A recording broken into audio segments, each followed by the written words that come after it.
Fresh retrieval, what do you need? Fresh retrieval, what do you need? Call it spacecraft if you will. Fresh retrieval.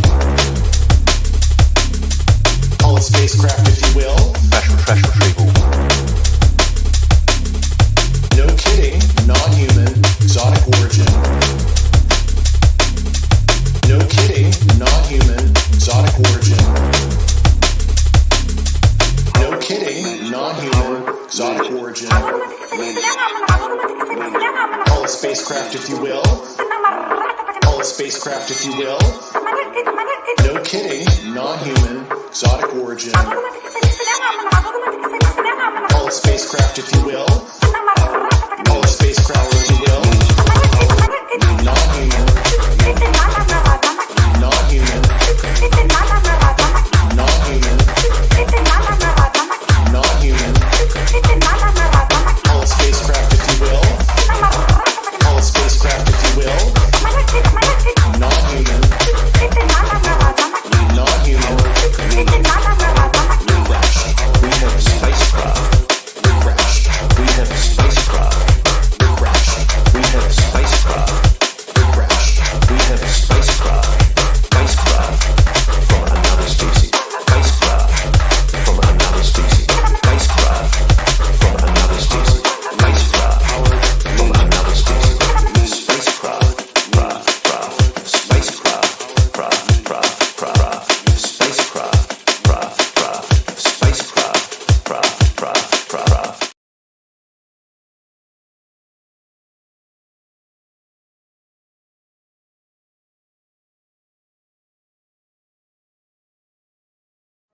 David Grusch is a hero, without a doubt. And everyone else, all your names, are going to be in history. All the other people. You don't think we're going to know? Your family name is going to go down in history as a piece of shit. Cowards, and you're lying sacks of shit. Honestly. We know there's enough of us. And we do have decentralized. And we will burn this place down. Because we'll freak out. And we're going to freak out. We are.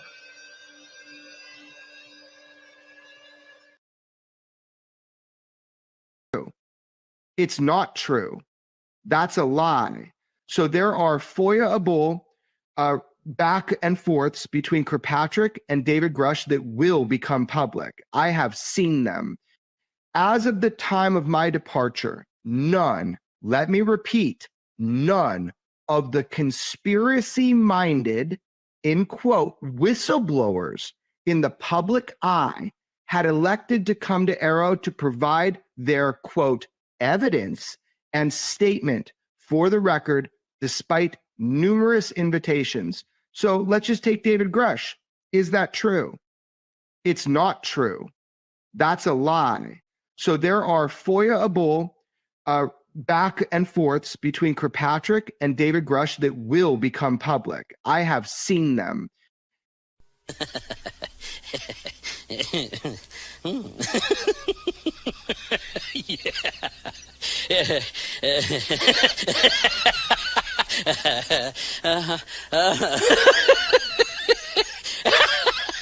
Maybe he's just a confident, well-spoken, ex-military intelligence officer who just happens to have lost his mind. Do you have any kind of mental illness? No. Have you ever had a psychosis, a delusion? No. Is there anything in your medical history that might be capable of being interpreted as a reason why you might be confabulating, making things up? No. Do you have any kind of mental illness? No. Do you have any kind of mental illness? No. Do you have any kind of mental illness? No. Maybe he's just a confident, well-spoken, ex-military intelligence officer who just happens to have lost his mind.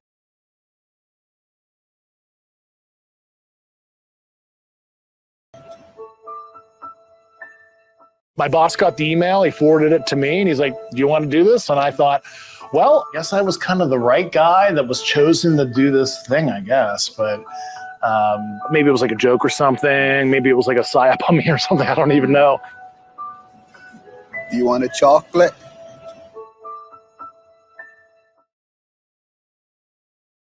I think it's fair to say that we have entered a new era, a troubling new era. David Grusch is a piece of dog shit. David Grusch is a liar, and he's lying to the American public.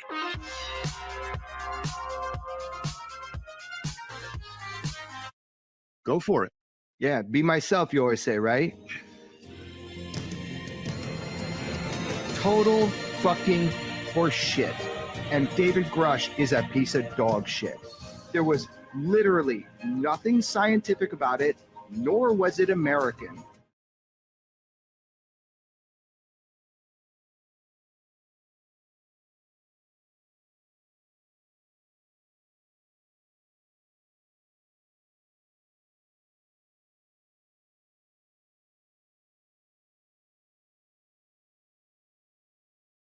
It's clear to me now that Lue Elizondo is deceiving and manipulating the community. I mean, 100%. He admitted to that on our interview Friday by using sock puppet accounts to manipulate and deceive us. Which, I mean, so how can you trust someone who is going to go and create a secret account? Not only just create a secret account and post on it, but he creates these in groups and out groups of people who are in on the secret, and then he, shares this special knowledge with them and really gets them to go out and attack his critics. We can't see what the tweets that he posted under these sock puppets anymore because they've been deleted. But, he made it seem like on the interview that he was just responding to people who are doing personal attacks on his family. That's a load of BS. There wasn't really any attacks on his family before this whole Who's Lue documentary started. And that was after he deleted his sock puppet account. He was using that account to attack people like Mick West and Stephen Greenstreet and, rile people up and sow division. And to what end is really my question now. Why he says that his audience isn't UFO Twitter. If his audience isn't UFO Twitter, why does he have multiple sock puppet accounts engaging with UFO Twitter and doing all of this nonsense? Like it just doesn't make any sense to me. I'm at a loss, really.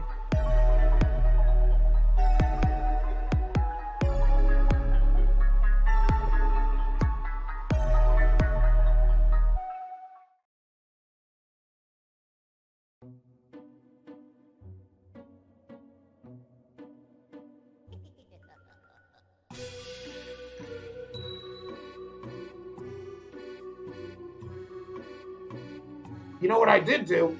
I threatened to take this filmmaker behind the barn and beat his ass. Like a storm door in a hurricane, I would have beat his ass. I'm former military. Kept going around on the internet talking shit on me, even though I lie all the goddamn time. And somebody should be asking me hard questions about all the lies, half-truths, misrepresentations, and all that shit that I've been doing for the past couple of years, since to the Crash Academy, right? I mean, you think I want to answer questions about To the Crash Academy and how we promised all those idiot investors a goddamn spaceship? No way, man. I took the money. Go on, get the money and run. That's what I did. I slid right in there to TTSA headquarters and I got the money, them UFO dollars. I got the money and then I ran, right? That's what I did. I'm not going to answer any questions about what could possibly be an investment scam or the misuse of those funds and how everybody that worked there got paid all kinds of money. But those investors, they didn't know. No, I don't think those investors made any money. But you know what? Fuck them. They were dumb enough to give money to the Crash Academy. Me and my buddy Tom DeLone, you remember him? That guy that all the 12-year-old girls loved, 10 or 15 years ago. He's a UFO researcher, too. He's got special contacts, right? All right. Here's what I got to say about this Who's Lue movie. All right, first of all, this guy asked some great questions. And that may be why I refuse to be interviewed for a documentary about me and be in that movie. I can't risk it. The questions are too good in that Who's Lue movie. I am not going to start answering hard questions right before I do the big cash out with my book. Did you know my book's coming out soon? I'm just waiting for that Rogan appearance. Then I'm going to drop the book and make a whole lot of UFO dollars, right? I'm here. Listen, people question my sincerity. I'm tired of this shit. People questioning my sincerity. I am here for the UFO dollars. It's all about the UFO dollars, friends. That's why I'm here. And I am going to cash in. I got a book to sell. And all you nerds on the internet finding all these inconsistencies in my story, you're screwing up the grift, okay? Everybody's supposed to believe that I worked for the Pentagon investigating UFOs, even though I can't show you a single, UFO report or shit I actually investigated. No, the truth is I sat at a desk, and investigating UFOs was never my full-time responsibility or job, even though I told everybody or led everybody to believe that my full-time responsibility at the Pentagon was investigating UFOs. That was bullshit, but it makes for, look, you gotta have a good backstory if you're gonna sell UFO books and shit. Okay? I learned from Nick Pope. All you gotta do is work for the government, and then you can lie and say, oh, you did all kinds of shit with UFOs for the government. He did it with the British government. I did it with the United States government, okay? What I really did at the Pentagon was sit there at a desk, okay? Once in a while, I declassified some UFO videos, and then, I don't know if it's unethical or illegal, but we ferried them out to Christopher Mellon. Nobody knows how that happened. He was waiting in the parking lot to get those UFO videos, even though they don't prove shit. Ha ha! It's great business. So we ferried these UFO videos out of the Pentagon. I declassified them. I had that much juice and authority, right? Somebody took them out to Christopher Mellon out in the Pentagon parking lot, but nobody knows how he got them, right? But he said we bent the rules. Yeah, we bent the rules. We want to make some UFO dollars. God damn it. You can't make UFO dollars when you're a government employee unless you bend some rules. And maybe somebody should investigate that shit.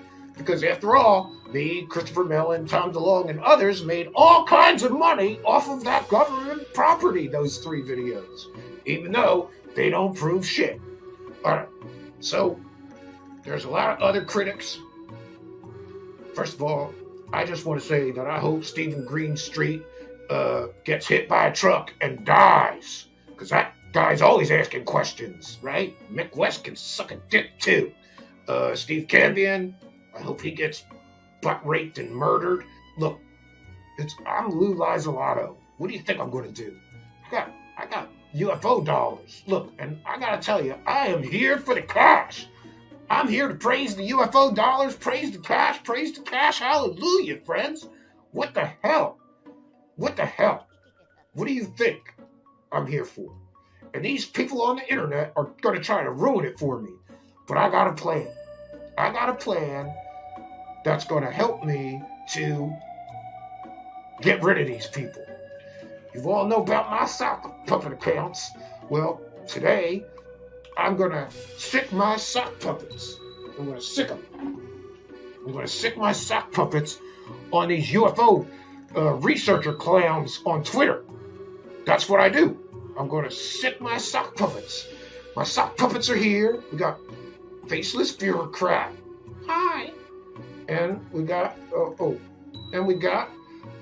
Faceless Whistleblower. Hi. Yeah, listen, what are you going to do to these clowns on the internet, Faceless Bureaucrat? Well, I'm going to smack the shit out of them, for one, especially that Stephen Greenstreet. He looks funny. Yeah, he does. What about you, Faceless Whistleblower? I'm going to dox them.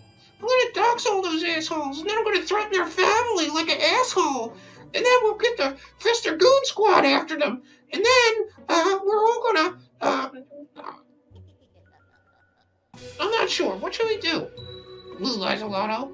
Well, I think we ought to get him. That's what I think. We ought to just attack him with the Twitter fake accounts of mine. And these are not my fake accounts. These are my friends, right? These are look, I got some real friends coming over next week, right? Yeah. Wait, you got real friends coming over? Or are they imaginary? No, real friends. I don't have imaginary friends. Okay, faceless whistleblower, I don't have imaginary friends. Yeah, listen to who you're telling that to. Oh, we're sock puppets. Yes. Yeah, and we're gonna get those critics. We're gonna fuck them up. Yeah, we ain't gonna let this shit continue. Yeah, we're gonna get them. All you people better stop talking shit on Lue Elizondo Lies-A-Lotto, okay? He's got a book to sell, and he does not appreciate you asshole researchers on the internet figuring out how much he lies. Yeah, we're tired of this shit. We're coming after you. Stephen Greenstreet, Jack Brewer, oh man, all of you. John from the Black Vault, Steve Cavian, we're gonna get you. Yeah, we're gonna get him. Don't worry, Lou. We love you, Lou. We won't let anybody talk shit on you on the internet anymore. We love you, Lou. Yeah, Lou. You're a bro, bud. Me and you go way back. Since you were pissing your pants. Yeah, we're gonna get these clowns. We ain't gonna let them talk shit on you no more. Good, guys. I feel better because I'm gonna cry if these assholes keep talking shit on me on Twitter. Don't worry, Lou. We'll get them for you. Yeah, we'll get them. So see, you clowns are in for it now because I got some friends on Twitter that are going to come after you if you keep talking your smack on me. I'm tired of this shit. I got a book. My book is going to drop any day now. But the longer I take to drop the book, the less money I'm going to make because more and more shit is coming out that proves that I lie a lot.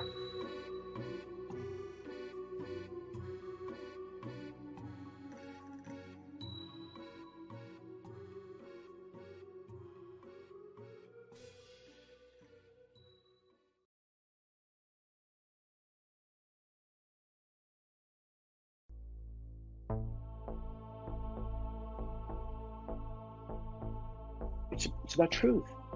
It's about disclosure. It's about transparency. And if it means that I don't get my day in the spotlight, then that's okay, because it's not about that. It never was about that. I didn't leave the Department of Defense because I wanted my day in the spotlight. I left the Department of Defense, ironically enough, to finish the very mission they gave me in the first place. I didn't ask for it. I'm not a UFO guy. I'm not a ufologist. I never have been. I never will be. I'm a counterterrorism and counterespionage guy.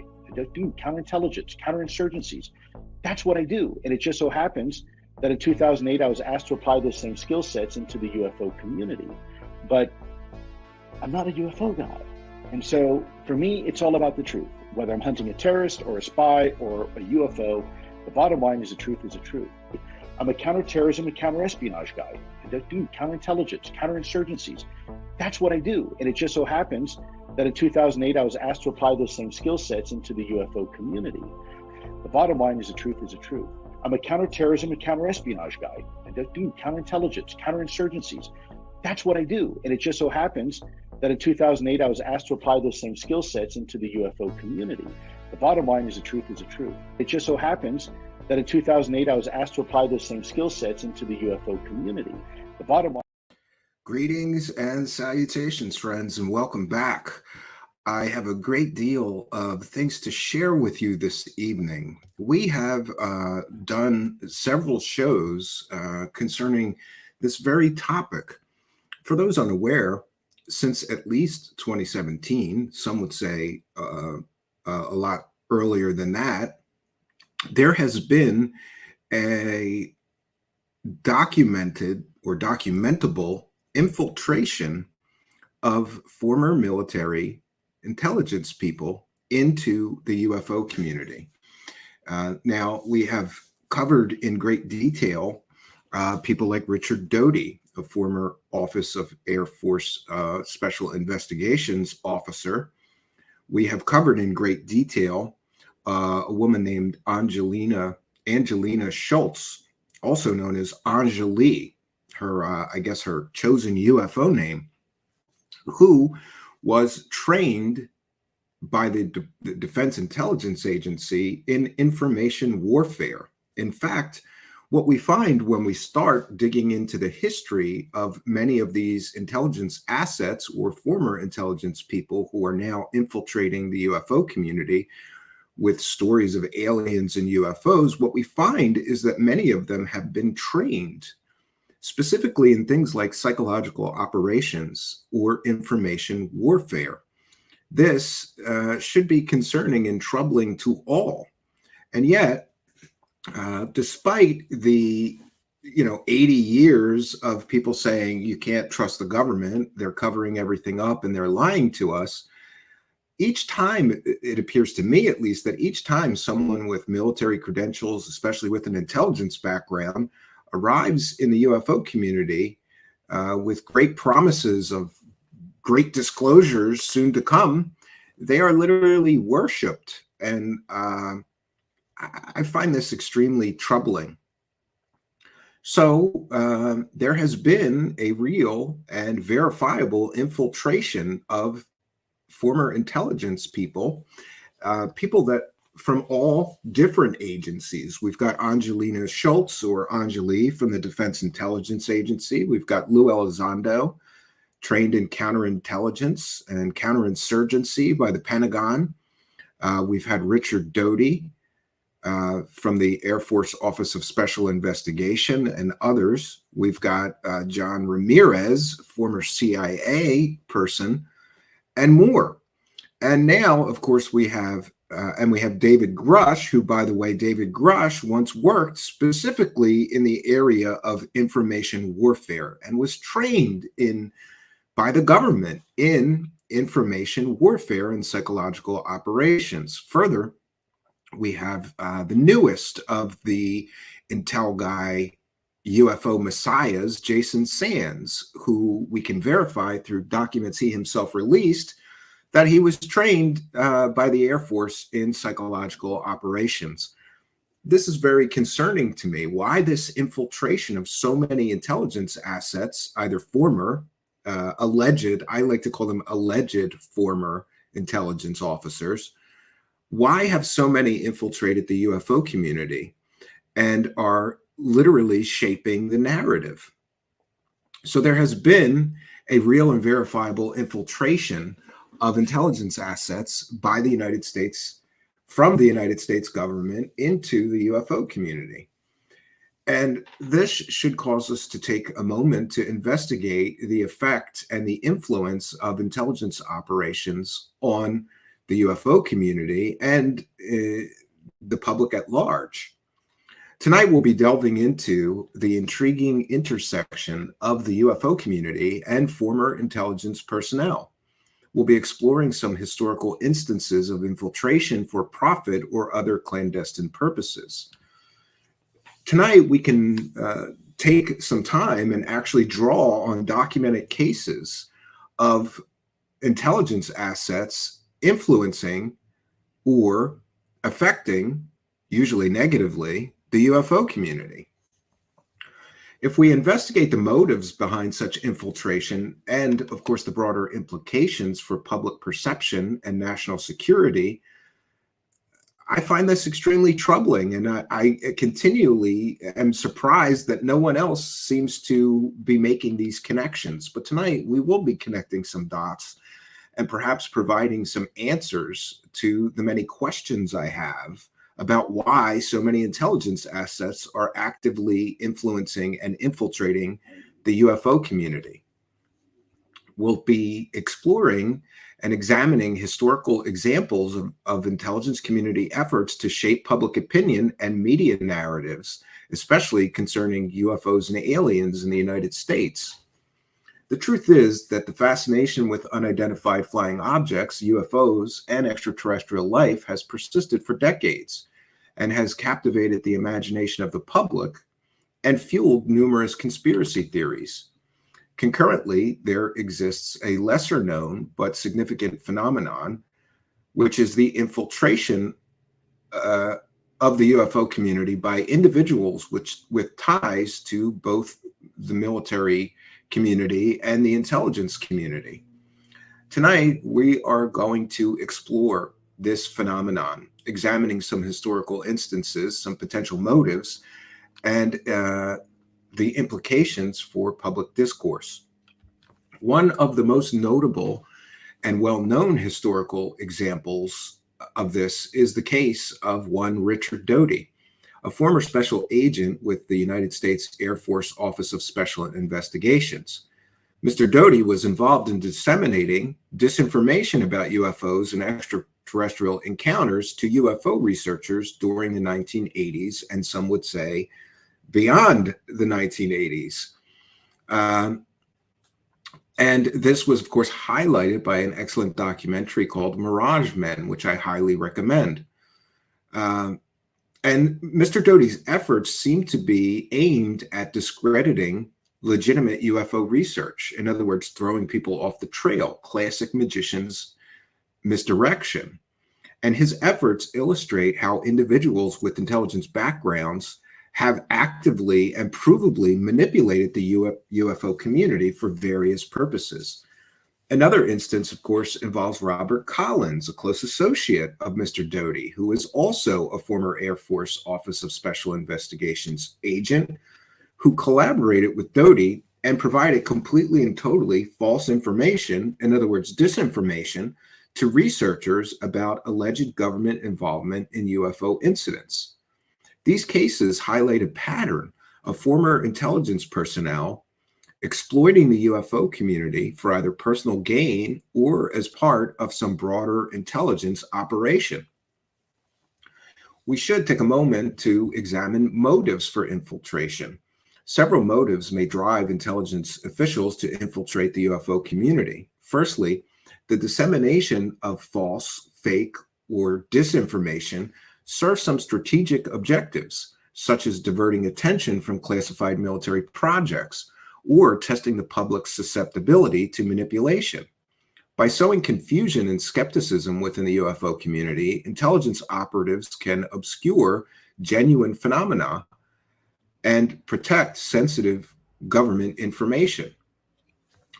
Infiltrating the UFO community offers opportunities, of course, for financial gain through book deals, speaking engagements, or media appearances. It would appear that many former intelligence personnel may be exploiting their alleged insider knowledge of government affairs in order to fabricate sensational narratives that attract attention and generate profit for themselves, capitalizing on the public's fascinations with UFOs and extraterrestrial life. Furthermore, influencing public opinion about UFOs can serve some broader psychological warfare objectives, shaping perceptions of national security threats. Does anybody remember the UFO threat narrative that was pushed since 2017? And of course, also fostering a climate of uncertainty and distrust. By perpetuating myths and conspiracy theories, intelligence operatives, who are often trusted due to their impressive credentials and histories, may seek to maintain a psychological advantage over adversaries and manipulate public discourse to their advantage, financial or otherwise. The infiltration of the UFO community appears, at least to this journalist, to be part of a broader pattern of intelligence community activity aimed at influencing public opinion and media narratives in the United States and beyond. One notable example, of course, is Operation Mockingbird, a once covert CIA program which was aimed at influencing domestic and foreign media outlets during the Cold War era through propaganda, disinformation, misinformation, and the manipulation of many journalists. The CIA actively sought to shape public perceptions of geopolitical issues and advance its own agenda, whatever that was. Additionally, declassified documents reveal to us that the CIA's involvement in funding and promoting some cultural organizations and media outlets that were sympathetic to its interests, highlighting the extent of its efforts to control information and shape public opinion. These historic examples, of course, underscore the pervasive influence of intelligence agencies on public discourse and the media landscape. So the infiltration, my friends, of the UFO community. And in my estimation, this has just begun. It is not over. It will continue. I think they've been very successful at whatever their plans were so far. This will continue. And the infiltration of the UFO community by former intelligence personnel, I believe it represents a complex interplay of motives, including strategic deception, financial gain, and psychological warfare. Historical examples that we can provide you demonstrate the willingness of intelligence agencies to actively manipulate public perceptions and, of course, exploit cultural phenomena for their own purposes. As interest in UFOs continues to captivate the public's imagination, it's essential to critically evaluate information, especially information promised or provided by former intelligence assets, and of course scrutinize the agendas of those individuals who seek to influence public discourse on this topic. By studying and understanding the tactics and motivations behind this infiltration, researchers and enthusiasts alike can better navigate the murky waters of UFO lore and separate fact from fiction. So since 2017, friends, we have seen a real infiltration of the intelligence assets. This is verifiable. We can see the many people, former military intelligence, who have actively sought to influence public opinion on these matters. I find that extremely troubling. And of course, I believe that much of this began in 2017 with the completely and totally false media narrative that was spun by Lue Elizondo and essentially his friends in the media. But I think it's important that we unravel the myth of Lue Elizondo and we debunk Mr. Elizondo's false claims and the deception that he has been a part of, including, of course, To the Stars Academy. 1 second, friends. Sorry, I didn't do not disturb.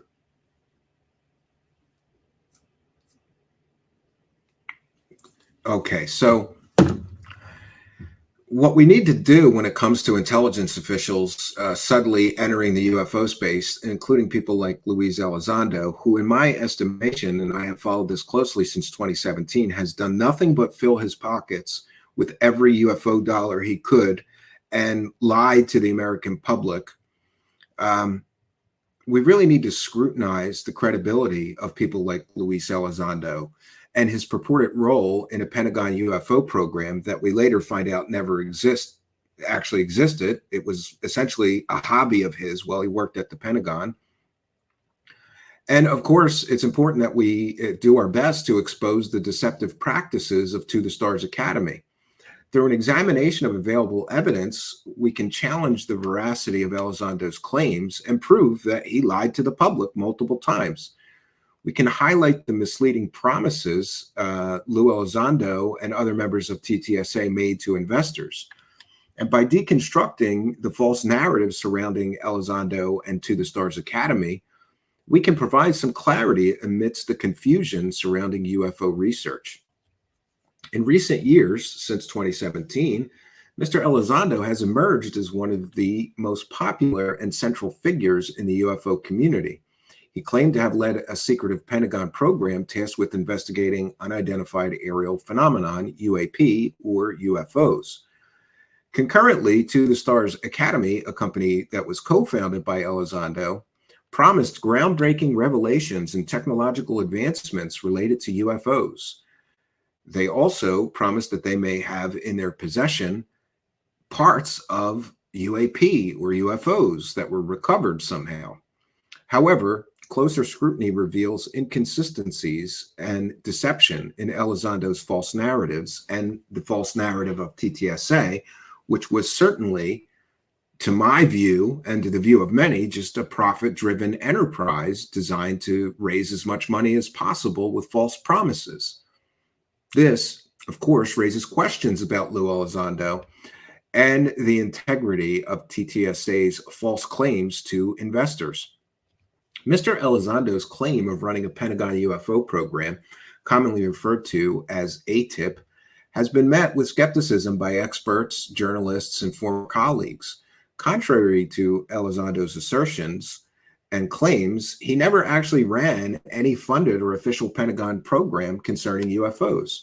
Furthermore, documents obtained through Freedom of Information Act requests cast severe doubt on the extent of Elizondo's involvement in UFOs while he was actually working for or at the Pentagon. Additionally, Elizondo's credentials and professional background have been called into question, with discrepancies emerging regarding his tenure at the Pentagon and the nature of his real, actual assigned responsibilities, none of which had anything to do with UFOs. Many of his critics argue that Elizondo's claimed association with ATIP serves as a convenient narrative used just to bolster his credibility within the UFO community in order for him to profit.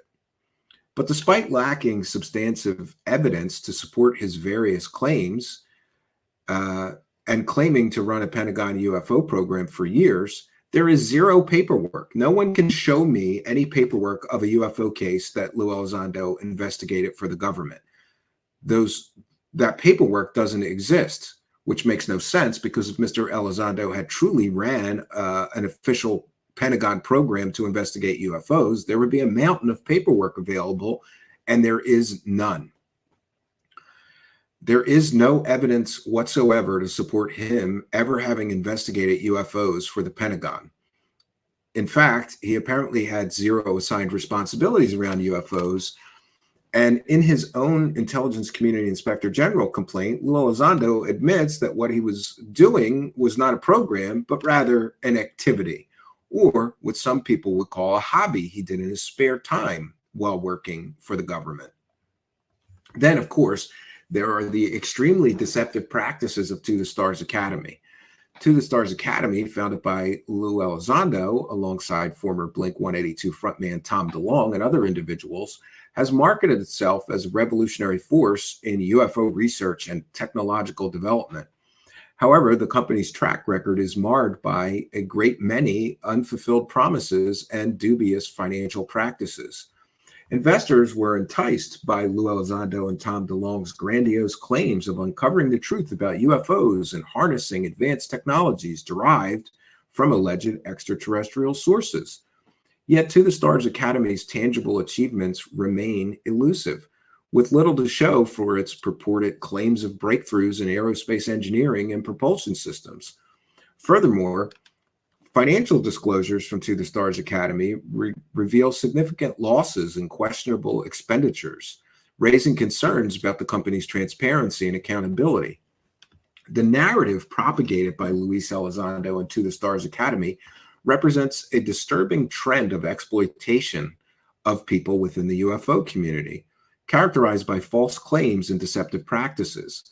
Despite their assertions of leading groundbreaking research initiatives, the evidence suggests a pattern of embellishment, misrepresentation, and just outright lies. As enthusiasts and investors continue to be captivated by the allure of UFOs and extraterrestrial phenomenon, it's important to maintain a critical perspective and demand verifiable evidence of people making claims, such as the claims made by Luis Elizondo or To the Stars Academy. By exposing the myths surrounding Elizondo and To the Stars Academy, I hope that we can encourage greater scrutiny and skepticism within the UFO research community.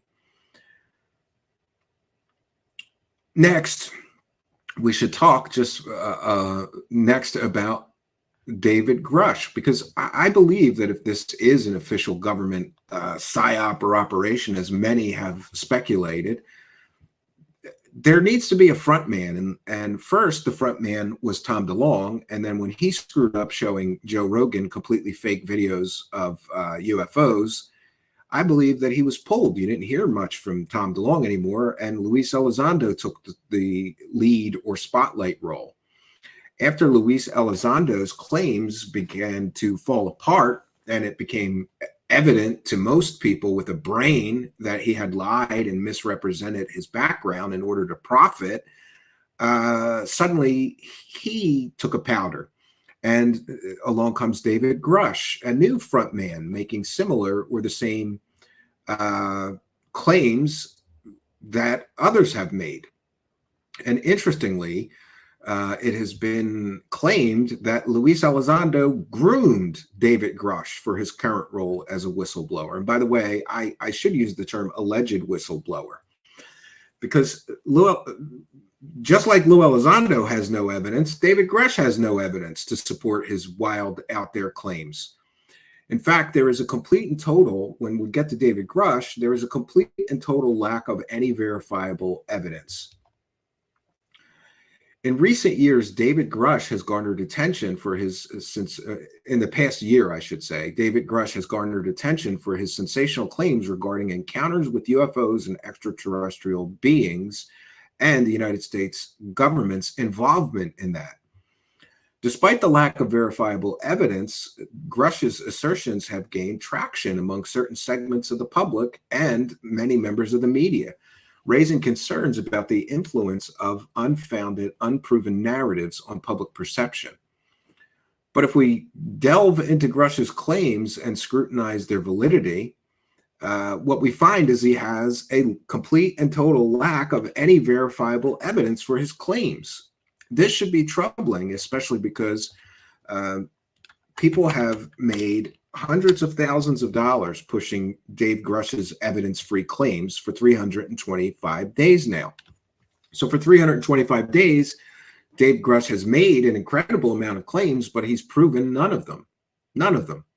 Central to Grusch's narratives are accounts of the United States government's involvement with close encounters with UFOs and interactions with alien entities, and even the recovery of alien bodies or non-human biologics. However, upon closer examination, all of his claims lack any tangible evidence to support their authenticity. Despite his numerous claims and allegations, Grusch has so far failed to produce any evidence whatsoever. No photographs, no videos, no documents, or any other corroborative evidence that would substantiate his extraordinary claims. And then, of course, attempts to corroborate Grusch's accounts through independent investigation have yielded inconclusive results. He refuses to name the people who gave him this information for whatever reason.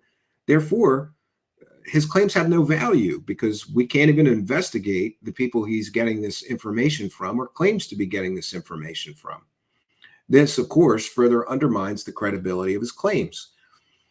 The absence of verifiable evidence on his part raises significant doubts about the reliability of Grusch's testimony and underscores the importance of skepticism in evaluating extraordinary claims, regardless of how impressive someone's credentials may be. As for this journalist, I really don't care how impressive somebody's credentials are. And recently, this new person, Jason Sands, was asked in a Twitter Spaces by Stephen Greenstreet of the New York Post what his best evidence of his claims were. And he basically said his best evidence was his credentials. This has become a real problem. Me personally, I don't care how impressive somebody's credentials are. Credentials are not proof of claims being made. They're just not. So many of these people show their impressive credentials to, I suppose, impress the public and, show how credible they are and how believed they should be. But I think people should be believed based on evidence they present, not on their work history. Then, of course, in response to skepticism about David Grusch and demands for evidence from him, Grusch and his supporters have offered various excuses to explain away the lack of verifiable proof that he presents or fails to present. These range from claims of government cover-ups and interference to assertions of the elusive nature of UFO encounters. Some have, of course, also falsely suggested that his evidence is classified and therefore cannot be shown. But we have shown here that that is not true because the Pentagon Office of Pre-Publication cleared him to talk about all those things. Therefore, they are not classified by nature, or he wouldn't have been cleared to speak about them. He could provide evidence, he could provide details, but so far he has shown us nothing. This should be a red flag about the validity of his claims. Such false excuses and explanations fail to address the fundamental issue of evidentiary support for Grusch's claims. Furthermore, reliance on conspiracy theories, secondhand and third-hand accounts, hearsay, and speculative conjecture only serves to obfuscate the truth and deflect scrutiny from the lack of tangible evidence. By perpetuating unfounded excuses, Grusch and his supporters perpetuate a culture of credulity that undermines critical thinking and rational inquiry. The proliferation of evidence-free claims, such as those promoted by Grusch and others like Elizondo and so far this Jason Sands, can have profound cultural implications, shaping public perceptions and beliefs about UFOs and extraterrestrial life. In an era marked by widespread access to information and rapid dissemination of content through digital platforms, sensational narratives can quickly gain traction, perpetuating misinformation, disinformation, false narratives, and reinforcing existing biases. The uncritical acceptance of extraordinary claims that I have seen in the past few years has been nothing short of remarkable to me. Extraordinary claims without verifiable evidence can erode trust in scientific inquiry and rational discourse, substituting evidence-based reasoning with belief in fantastical narratives. It appears to me that there has been a real erosion of critical thinking, and to me that poses a threat to informed decision-making and real research progress. And it highlights the importance of being skeptical in evaluating these extraordinary claims. Dave Grusch's UFO and alien claims exemplify the dangers of accepting extraordinary claims without any evidence. Despite fervent belief and passionate advocacy, Grusch's accounts remain unsubstantiated, underscoring the need for rigorous skepticism and critical evaluation of claims made by people like him.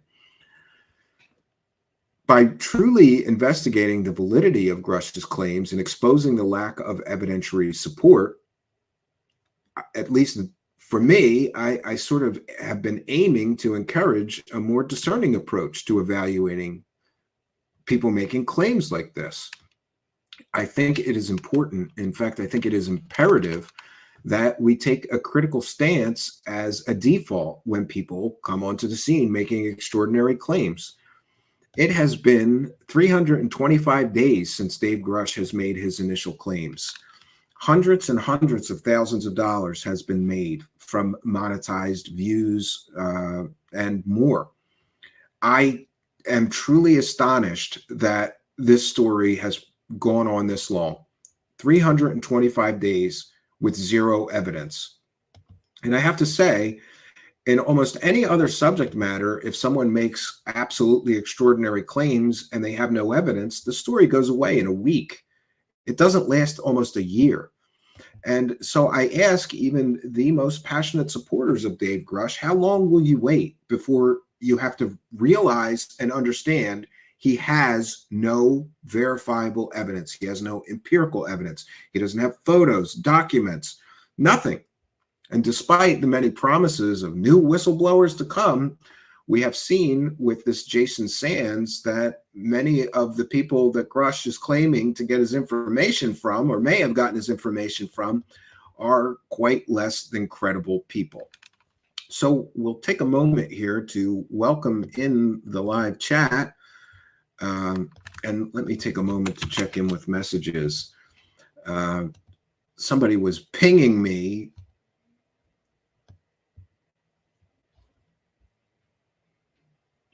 One second here. No, we'll get back to that. So I have some good new information to share, things that I found incredible. But we'll begin. We'll circle back. We will begin with Mr. Lue Elizondo, who, like Jeremy Corbell before him, has just made a completely and totally false statement complaining about money on the internet. Does anybody remember Jeremy Corbell in his own documentary claimed he didn't get paid for UFOs? And then we sort of showed that he had multiple film deals, monetized podcasts, speaking fees, and more. for any of these so-called UFO celebrities to claim that they're not making money, I'm going to call bullshit on that. You are completely and totally a liar if you're claiming you haven't made any money from UFOs. And I find it interesting that two of the top earning people in the world of UFOs, Jeremy Corbell and now Lue Elizondo, are both claiming they're going broke from working on UFOs. So Lue Elizondo tweeted this, I believe today or yesterday, perhaps. Yes, yesterday. You have had 7 years of my efforts for free, Lue Elizondo says, which have nearly bankrupted me and my family, and lived in a trailer for nearly 2 years. Never asked for a dime from you. Don't want to read my book? Please don't buy it. It's my unfiltered experience, not asking you to buy or do anything. Wow. The arrogance of this man to make this completely and totally false statement is just mind-boggling to me. Mind-boggling to me that he would say something so stupid, so obviously patently false, and more. I retweeted this. Of course, I have to have a screenshot of it because Mr. Elizondo is an intellectual weakling and a coward who blocked me because I asked a lot of questions about that TTSA techno scam, alleged techno scam that he was deeply involved in. I asked, is the fake Pentagon UFO program director really saying he got paid $0 for a television show, $0 for live speaking engagements at UFO events, $0 for online UFO conferences he spoke at, $0 for book deals, which allegedly included a bidding war on getting his book? And is he also claiming he got paid nothing out of the more than $2 million that To the Stars Academy allegedly scammed investors out of? I just don't get it. And I love this. He says, I never asked a dime from you. Well, weren't you on TTSA, which directly asked the public for money, for investments? What do you mean you didn't ask for a dime? And I don't understand. How is he standing there with how do some of these people not realize the hypocrisy of some of the statements they made? Lue Elizondo got, by some accounts, a very lucrative television show deal directly after he left the Pentagon and made his false claims of running a Pentagon UFO program, which some would think that was unjust enrichment. There's a legal, there is something called unjust enrichment. You're not allowed to unjustly enrich yourself based on false claims, and it appears that Lue Elizondo did that. Would the History Channel, or whoever, I think it was the History Channel that showed his shitty TV show, would they have given him a TV show deal if he just said, yeah, I worked for the Pentagon and my job was to look at real estate and get people offices and things. And in my spare time, I looked up UFOs on the Pentagon's computer system, and it was really just a hobby. Would they have given him a lucrative television show deal if he told the truth about his actual real resume and what he really was employed doing at the Pentagon? Of course not. So he lies to the New York Times and says he ran a Pentagon UFO program for years. It wasn't a real program. So he gets a TV show deal. I am aware during COVID, because we covered a few of them, he spoke at several online UFO conventions during COVID, as best I recall. He spoke at this UAP scientific organization. I'm sure that they pay their speakers. How can he write that he has never asked for money and that you've had 7 years of my efforts for free, right? But I guess the financial pressure is getting to him because his whole grift is coming crashing down, and everybody knows he never ran a Pentagon UFO program before. He's got a small, group of rabid cult-like followers left, and that's it. Who's buying a book by a fake Pentagon UFO program director? I don't know, but it's amazing to me that this guy is out there crying that he's done all this for free. And I'd like some clarification, right? Does that mean you didn't get paid for the TV show? Does that mean you're not getting paid for the book deal? Does that mean you didn't get paid for those live speaking engagements? And how much money did you get, Lue Elizondo, out of the millions of dollars that TTSA allegedly scammed investors out of with completely false promises, including the completely false resume that they presented of yours? You can't do that. You can't publicly solicit investment capital while lying about the resume of one of your board members. But that's what TTSA did, allegedly. So it's just great. Now we want to move to another strange thing, which I don't really understand, but there was some controversy because Lue Elizondo, John from the Black Vault, FOIA'd all of his emails while he worked at the Pentagon. And it turns out that apparently Mr. Elizondo's emails were so non-important that they just deleted them all after he left employment there. But now, Mr. Luis Elizondo is essentially claiming that his personal emails also got deleted. And this is from John from the Black Vault. I'm not going to share the whole article, but I'm going to share his tweet here. Luis Elizondo's personal emails, according to Luis Elizondo's lawyer, were deleted by hackers, haters, glitches, or something more nefarious. The Pentagon can't validate the authenticity of emails Elizondo submitted to them in 2019 to clear his name. And John says, told you things would get weirder. Yeah, it does. It just keeps on getting weirder. But there's even more strangeness because sometimes I think the government wants conspiracy theories to be running around. Because now it appears that the person who actually ran the funded program that Elizondo lied about running, was OSAP, Dr. James Lukatsky, the program lead for the OSAP ATIP program at Defense Intelligence Agency, have been destroyed. This was confirmed. Waiting on word per what records retention schedule authorized it, or whether or not it was truly authorized. Sadly, it likely was. So it would appear, John is sharing here, the DIA FOIA office can confirm that a search was conducted for emails using the cited name James Lukatsky and no records were located. So John's asking them to confirm all of James Lukatsky's emails were destroyed. That's something else.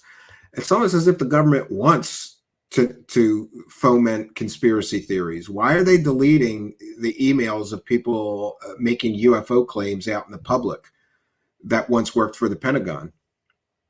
John writes, what I'm trying to confirm, as the letter cites the records were destroyed, is if the entire email box of James Lukatsky is gone destroyed due to records retention schedules, or if just the specific records I requested, which were communications between DoD employees, former Luis Elizondo, and James Lukatsky were destroyed.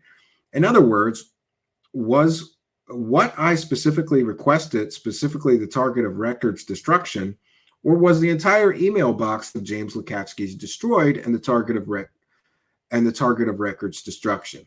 So that's pretty interesting.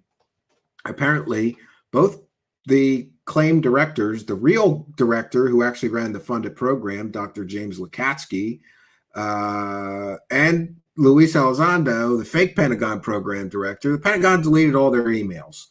Nothing suspicious, nothing to see here. Now, on to Mr. David Grusch. We have detailed here the laughable circumstances in which Dr. Sean Kirkpatrick essentially said that David Grusch and other people in the media spotlight have refused to come forward to Arrow. And then we find out that David Grusch did everything he could to avoid Arrow, which is the office that is set up to actually investigate his actual claims. Interesting to me that there was all this talk about Mr. Grusch tried to go to Arrow, but they didn't want to talk to him. It turns out that Mr. Grusch ran from Arrow every chance he got, even going as far as booking an interview and then never showing up. So that is extremely interesting to me. Why would a whistleblower not want to go blow the whistle where they were supposed to be blowing the whistle? It makes absolutely no sense. I don't understand it, except that I do understand it, because it would appear that Dr. Sean Kirkpatrick and others at Arrow were very critical and skeptical and were demanding evidence from people making claims. It would appear to me that if you were somebody that's a bullshitter and don't actually have evidence to back up your claims, you would not actually go to the office that would demand evidence from you. And that may be what we're seeing happen with Dave Grusch and Arrow. So the documents are out there that prove that Dave Grusch ran from Arrow, refused to provide his evidence to the one office that he's supposed to, as a whistleblower, provide his evidence to. It's truly bizarre that he would avoid the one office who he's supposed to be giving his evidence to. It makes no sense whatsoever. And recently, I was contacted by somebody who there's a new interview of Dr. Sean Kirkpatrick, which I found extremely interesting. I will provide a link to that later. It was by Ira S. Pastor, who coincidentally reached out to me right after I finished. The day I finished listening to his excellent interview. I'm going to play you a clip of that interview from Mike Colangelo, who we love and thank. I just heard Art Levine say, can we all thank Mike for providing all of these clips of everything relevant going on in UFO land? Whether you're a believer or a skeptic, Mike does a great job providing these clips so I can work a little less. And the primary mission of Arrow is discussed in this new interview with Kirkpatrick. Let's cite fair use. This is a transformative work. We're educating the public. Let me get my fair use banner up. And I will provide a link to the full interview in the description of this video or podcast after broadcast ends this evening. So this is fair use. We're just going to play you a portion of the interview. I thought it was an excellent interview. Safety and security. Its mission was not to prove or disprove alien life, but it's also not to exclude that out of hand. Right? We had to incorporate in the series of hypotheses that is a possibility. All right. Sounds pretty open-minded to me. We have no evidence that anything supports that, but you have to keep it from a scientific perspective. You have to have identified that as a hypothesis. So I laid out 3 main buckets of hypotheses. On the right end of the spectrum, you have the extraterrestrial hypothesis. Yep. On the left end of the spectrum, you have advanced technology from an adversary who's had a breakthrough. And in the middle, you have everything that we know, known objects that just have never been measured, whether they're drones or balloons or birds or whatnot. I think that's a pretty reasonable way to go about an investigation. And it's interesting that he is including the extraterrestrial hypothesis in one of the possible explanations for some of what people are seeing. Right. In the middle, that middle bucket, I designed a calibration campaign that my S&T group went off to on, where we took F-35s and F-22s and Aegis cruisers and ground radars and designed a campaign by which each one of those sensors we would measure these known objects in. Here's what a weather balloon looks like in an F-35 traveling at Mach 1 and all of the data associated with that, so that we'd have signatures empirically measured of all of those known objects, which we didn't have. So that's interesting Kirkpatrick actually led this effort to take sensor readings from various different platforms of known objects, things like birds, things like weather balloons, things like drones, so that they would know what the signature looks like and have a database of it for identifying future UFOs or UAP sightings. I think it's a pretty smart way to go about it. Mm-hmm. Right, because those platforms are not designed for those things. On the adversary end of the spectrum, I tasked the IC to go take a look at, okay, look, we follow where everybody's research is headed. We have an idea of where different directions different people are taking as far as what they're trying to develop. And we know where they're maybe going to be in 10 or 20 years. So hypothetically, what would happen if there was a breakthrough in what we thought somebody was going to develop in 10 years, they're actually able to do today? And what does that look like? And are there signatures associated with that are unique? That's interesting. Pull on. Mm-hmm. So now I have IC vetted analyses on one end of the spectrum that point to here's where the technology, surprises could come from. I have measured stuff in the middle.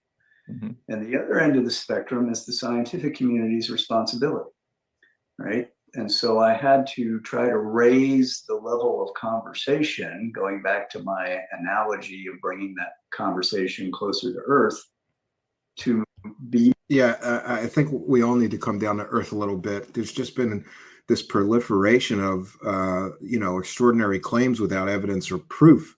It's nice to see somebody taking a science-based approach to it. More scientifically based. There you go, so more scientifically based. The IC with my NASA partners, or not the IC, the scientific community with my NASA partners to say, hey, we really need to start putting some rigor behind some of these assertions. If there is could be Charlie Phillips, if there's absolutely a technologically advanced civilization that's they don't want to be embarrassed by wackadoos. Sort of the fundamental physics of interstellar travel. We understand the fundamental physics and rationale behind how spacecraft would travel here, how they would good point, position Mike themselves, Rotunda. how they would refuel, what would they look, These are sort of known things. We've never engineered such a solution, but we understand the physics behind it. So now put some of this could be JJ on paper. Yes, absolutely could scientific be. Community, and write out what are the most probable ways that someone would find Earth. How would they travel here? What kind of signatures would that provide? I just wanted to say that this does not sound like a man who is convinced alien life doesn't exist. A lot of the criticism of Kirkpatrick has been like, oh, he's just here to debunk everything. He doesn't believe in aliens. He's written papers about extraterrestrial life with Avi Loeb even. So I think he's open to the possibility, and he's getting hammered by true believers because he didn't tell them what they wanted to hear, unfortunately. What would they be, if they're looking for refueling, what would they likely be refueling off of? And how would you, then you'd have some scientifically vetted, peer-reviewed articles that would then pin what are the signatures associated with that. Yep. And so my thought in discussing this with Avi was, Avi is one of the most prolific, advocates for that potential theory. All right. That's a nice way of saying Avi Loeb is one of the biggest grifters claiming aliens visited Earth. He's Mr. Kirkpatrick is very diplomatic, right? Avi, let's take some of your hypotheses and put some signatures associated with it. What would we see so that I have measurables on that entire spectrum of hypotheses, that when an operator brings me data and says, I saw this UAP, here is my aircraft data that's associated with it, we can match that to those three bins and figure out which one is it, because that's how the scientific method works, right? Whatever the data suggest, supports, that's the hypothesis that is correct. Yeah, so it's interesting. For all the criticism, it appears that Kirkpatrick was at least open to the idea that some UFOs or UAPs may indeed be alien spacecraft, but he just found no evidence of that. You can't fault the guy for that. Almost all of the data is in that middle bin, as you might imagine. Sure. Pretty much everything we've seen matches to a signature associated with known objects. There have been a few, and I've said this. Yeah, I'm going to try that. I'm going to attempt that. Right? We'll see. A few things. I'll ask. All I can do is ask. Indications of potential foreign activity. Those are being investigated, and of course, we can't really talk about those. Sure. I've seen nothing, no data that suggests anything on the right end of that spectrum. Interesting. So he's seen no data that suspects anything alien on the alien side of his equation there. We want to thank Comp Lizard for a kind and generous £3.33 who says, Steve Broody, you should get Sean for an interview. Well, I'm going to ask, but he's a serious scientist, so I wouldn't blame him if he doesn't come here. We're talking about butt banging aliens and, alien probes and things sometimes. I would certainly love to interview this guy, though. I think it would be a great learning experience, really. 1 second here. We have to get back to our... I always forget to change that background, so I apologize. But we want to thank you, Compli Zert, who is a longtime show supporter. For those unaware, we're a viewer-supported show. We read every single super chat and thank every single person who sends some support our way, including you, Compli Zert, longtime show supporter. And thank you also for being a YouTube channel member and for the kind £3.33 for helping us too. All right, so I've got some more sort of an update of the Jason Sands saga. What's very interesting to me is that this new so-called whistleblower,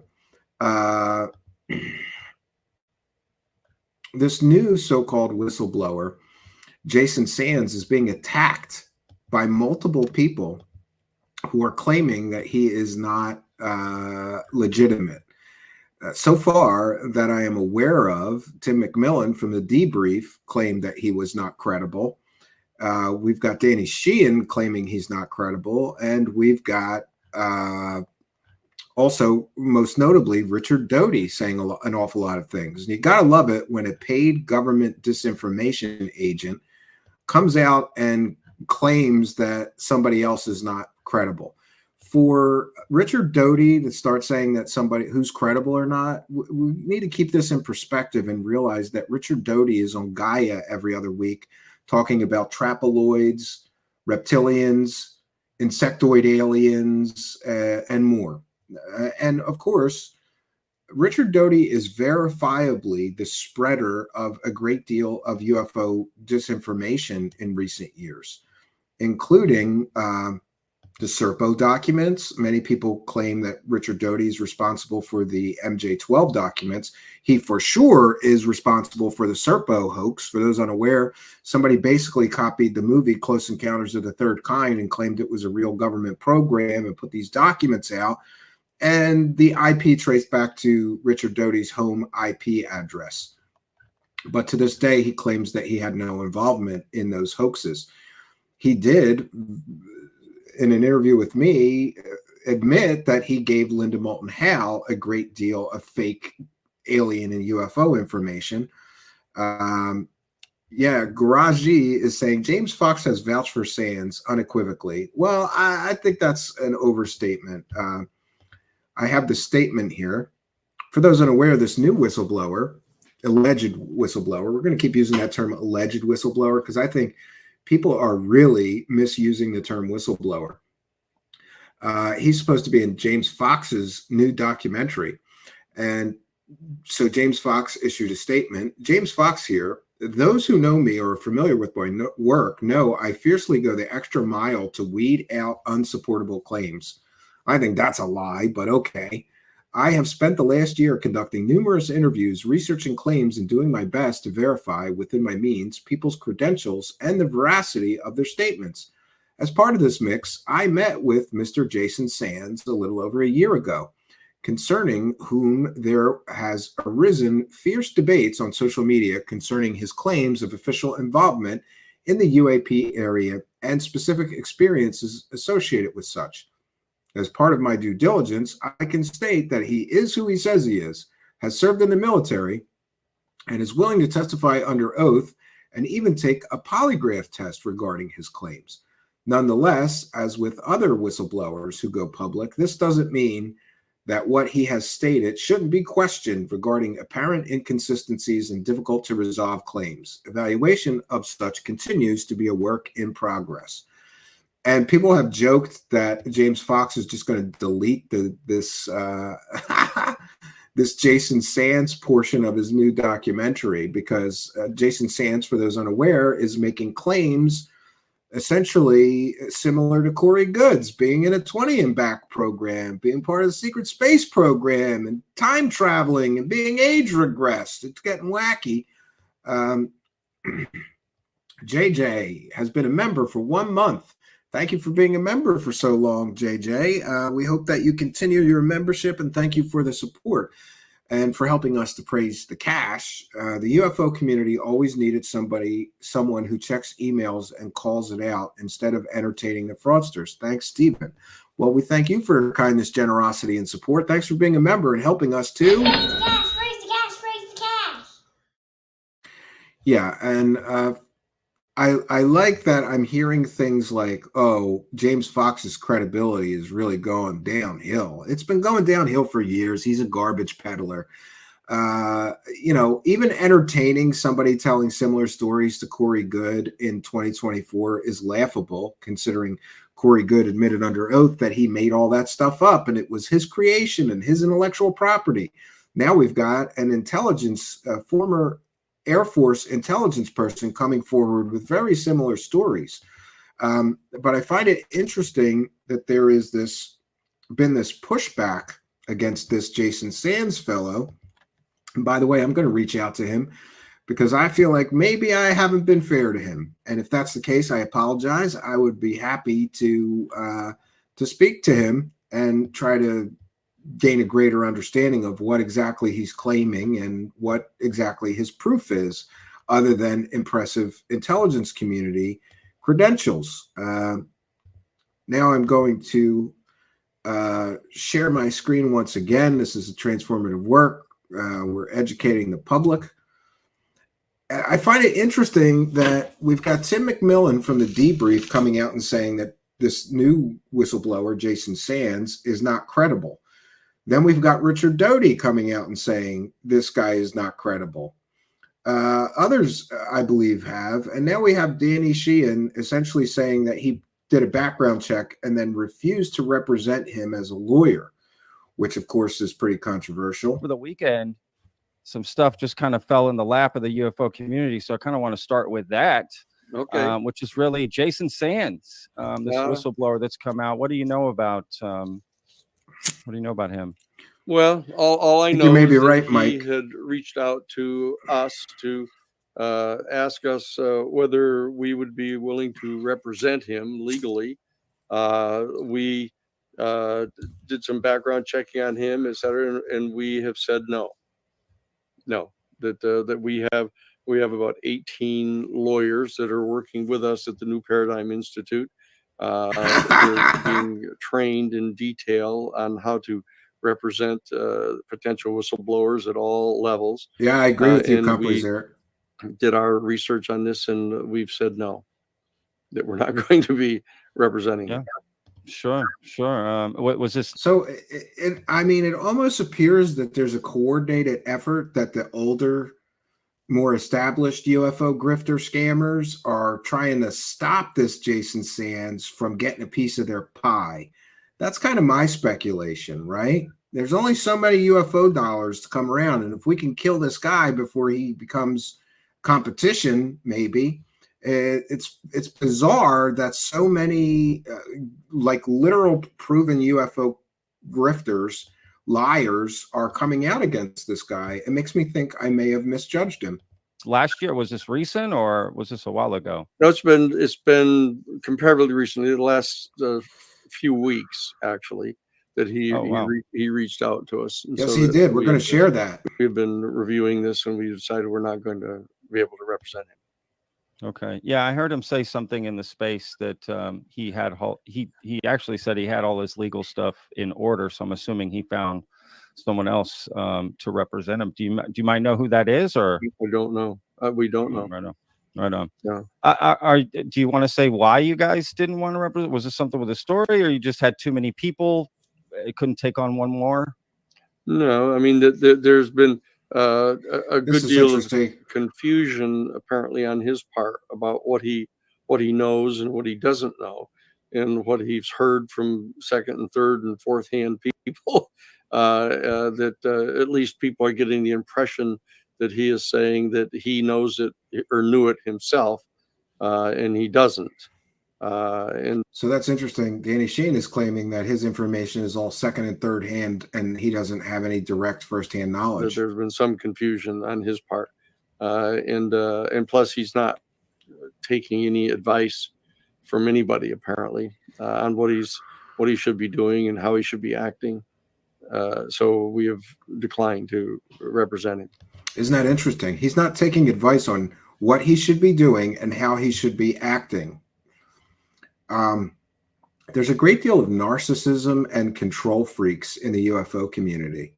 I think that's pretty interesting. Oh, we want to thank JJ for a kind and generous £5 and helping us to praise the cash and also being a member. Thank you, JJ. Praise the cash, praise the cash, praise the cash.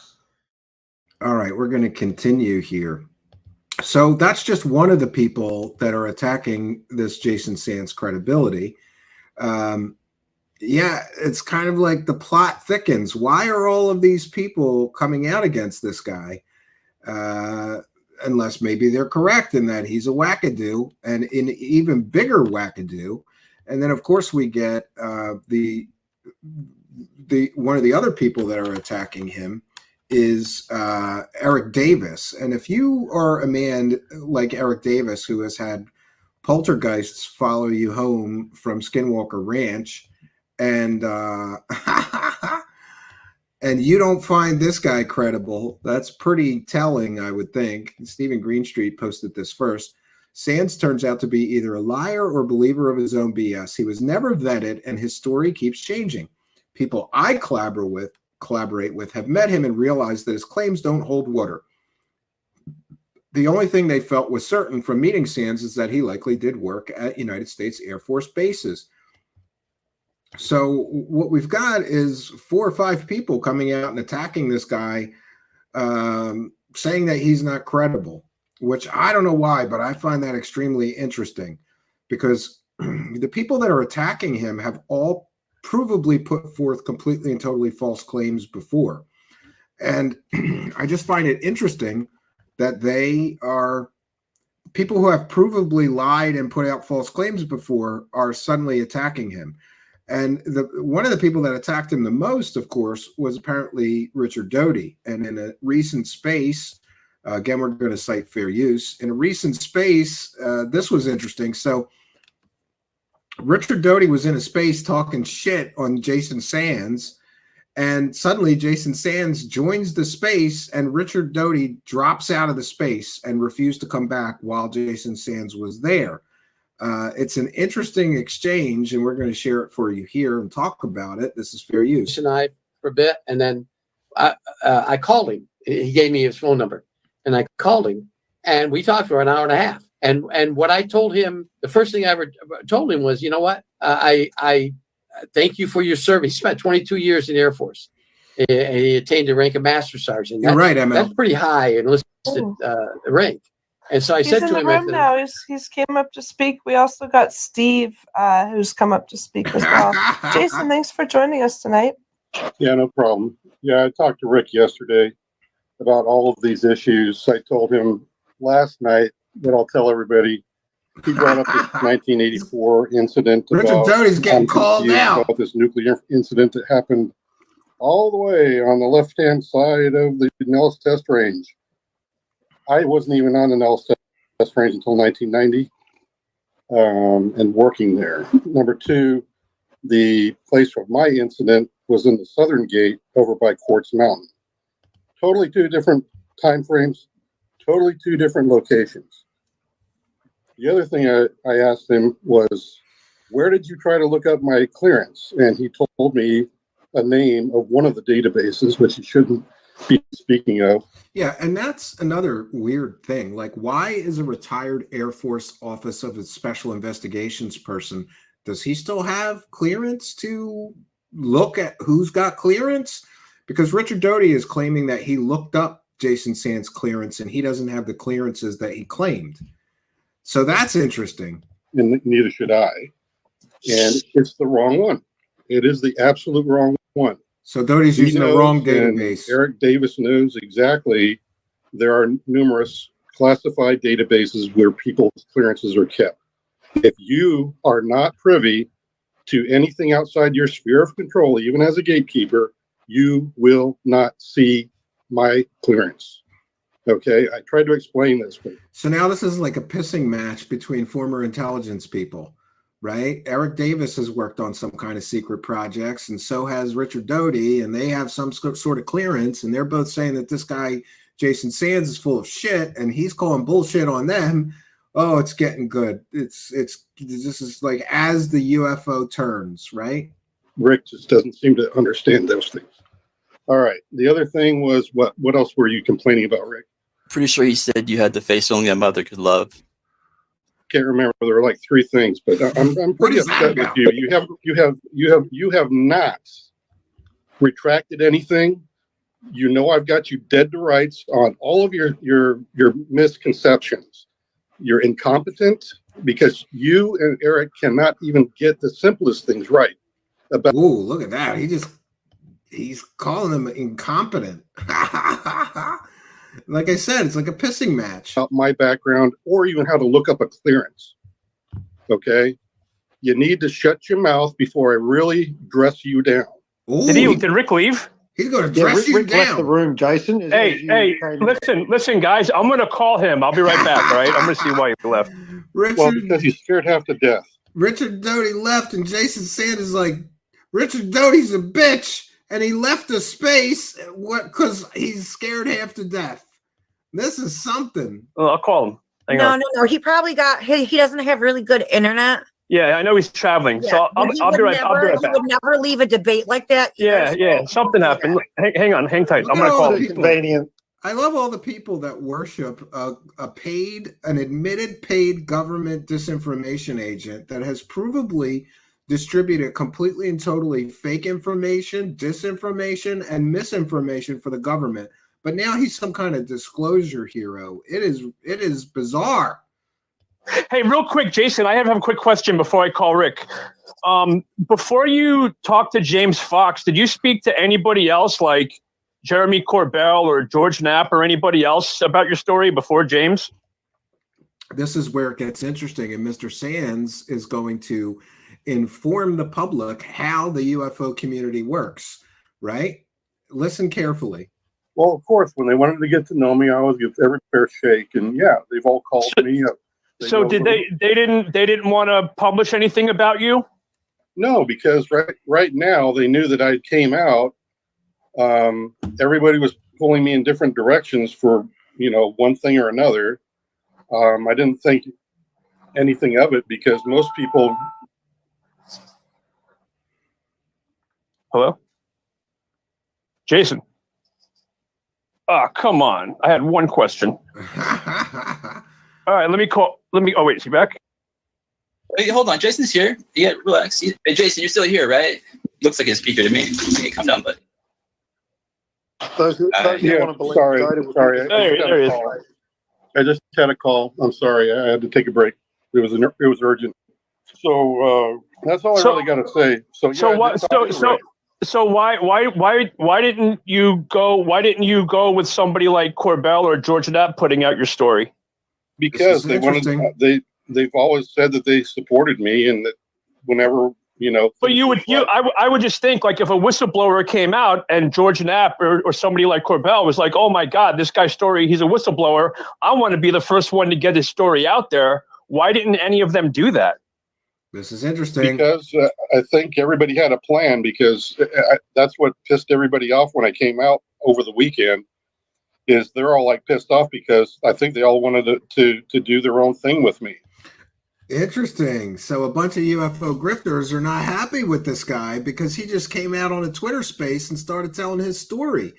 He didn't wait for the documentary deals, the book deals. He didn't help the UFO grifters sell his story. He just went out on the Twitter spaces. That's pretty interesting.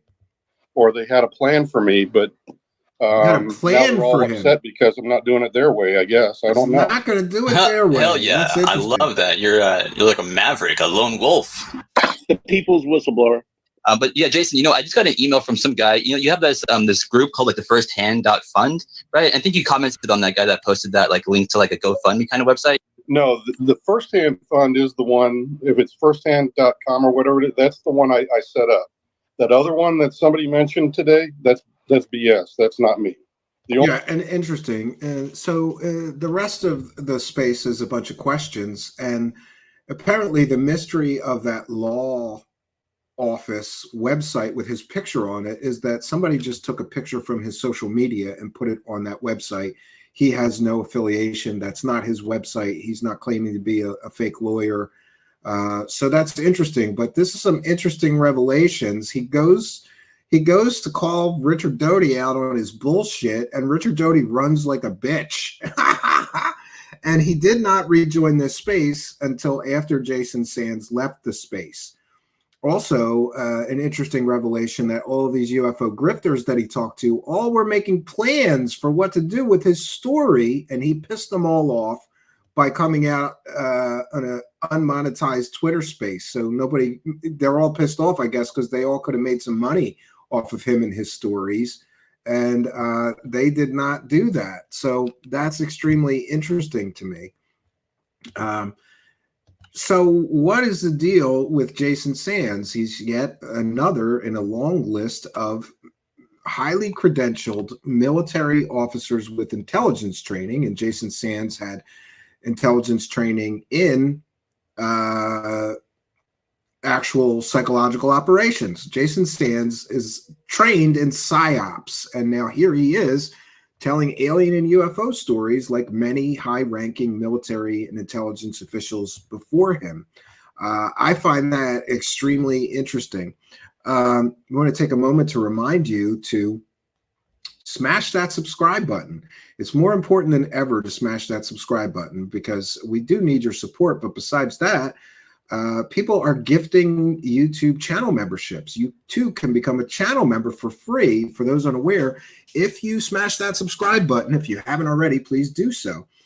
Because some kind and generous people in our live chat are gifting free YouTube channel memberships. And what happens is when people gift those memberships, YouTube, through some kind of algorithm, randomly distributes those free gifted memberships to people who are subscribers but not yet YouTube channel members. So smash that subscribe button and you too may win a free Truth Seekers membership here on our channel. We want to thank Lucy Day, who just gifted 5 Truth Seekers memberships, which is very kind of you. That's $25. That's praising the cash. We thank Lucy Day for being a member, being a longtime show supporter, and helping other people get some extra goodies and become a member here. Thank you, Lucy Day, for helping us to praise the cash. Praise the cash, praise the cash, praise the cash. All right, and we've got another generous person. We've got Thomas Robinson with a kind and generous $5 super sticker. We want to thank Thomas Robinson, also a longtime show supporter, for helping us and providing some support. Always there to throw a couple bucks in our hat. Thank you so much, Mr. Robinson, for helping us to... Praise the cash, praise the cash, praise the cash. We are praising the cash at a pretty good clip tonight. For those unaware, we read every single super chat, and we also thank every single person who sends a a PayPal pledge, and we thank you Patreon supporters and you YouTube channel members. For those unaware, you can become a Patreon supporter for $1 or more a month. I hate putting things behind a paywall, but brother, can you spare $1? And for those who are feeling a little more generous, you can get the same benefits you get on Patreon by becoming a YouTube channel member. Just click that join button. That's $5 a month, and you get the same stuff, but you also on the YouTube side get a channel membership badge, and we try to do priority reply to people who are members and things like that. We appreciate all the support. We've got another person, Projecto Serio Cafe Ufologico. I hope I said that right. With a $5 super sticker. I think you're new to the channel, and if you are, welcome, and thank you so much for your support.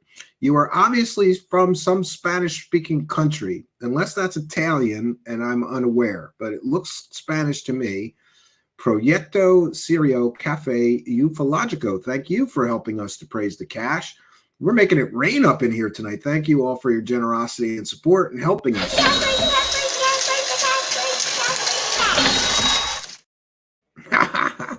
All right. We'll see if we have any more. I think we're all caught up. So let me just check my Twitter. For those unaware, Dr. T. Critthink says it's spelled correctamente in Spanish. Okay. Yeah, so it's been an interesting couple of days, and the infiltration of the UFO messiahs apparently continues, and now there seems to be some backbiting and arguing going on between members of these intelligence communities. And interestingly, people are already counting this Jason Sands out. I heard somebody reference Jason Quicksand. It's Jason Sands. Somebody made a funny meme. I hope he has a sense of humor. So let me know what you think in the comments. Have we misjudged him? Or maybe I just, all of a sudden, I kind of like the guy because he's pushing back against some of these people that are attacking him. And I don't know. I grew up on the mean streets of Philadelphia. So I like this guy at least appears to be a guy with balls. I'll give him that. But I'm very cautious about his claims, because he claims essentially that he met a tall white alien, and we have detailed on our show that the tall white alien myth came from a stolen valor fraud fake Air Force officer that was never in the Air Force. Therefore, every time you hear somebody talk about tall white aliens, essentially they're talking about works of fiction. And I just don't understand somebody not being aware that the tall whites are fake and came from a fake Air Force officer. This man, Jason Sands, is a real, at least we know it's a real Air Force. He's a real Air Force officer, or was a master sergeant. How would he feel knowing that he's using that term tall white aliens, which essentially came from a stolen valor Air Force fraud that was never in the Air Force?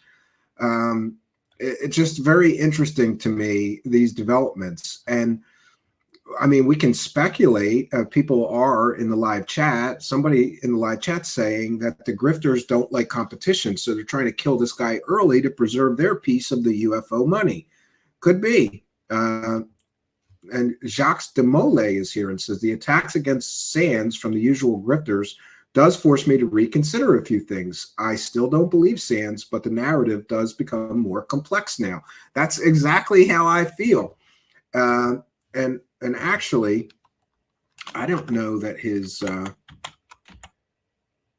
his Twitter is still up, but his DMs are not open.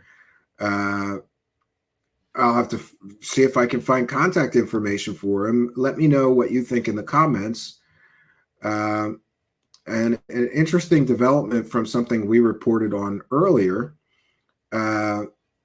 with regards to David Wilcock and his multi-million-dollar mansion.